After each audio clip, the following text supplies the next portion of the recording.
Yang ni aku lulus kalau lelaki yang pakai. Dalam banyak-banyak perfume, walaupun perfume tu mahal ke, walaupun perfume tu famous ke, tapi aku paling suka kalau lelaki pakai High Note Intercity ni. Sebab bau dia, kalau katalah selisih kat sebelah, kau mesti macam akan teringat-ingat bau dia. Mama ni pakai perfume apa? Sampai macam tu sekali tau.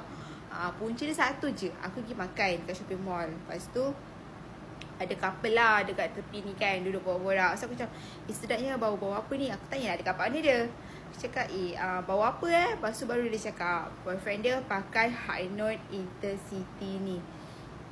Bau dia sangat wangi korang. So, tanpa segan silu, aku pun teruslah pergi scroll dekat TikTok dan aku beli perfume ni untuk aku pakai sendiri, okay? Sebab aku suka sangat bau dia.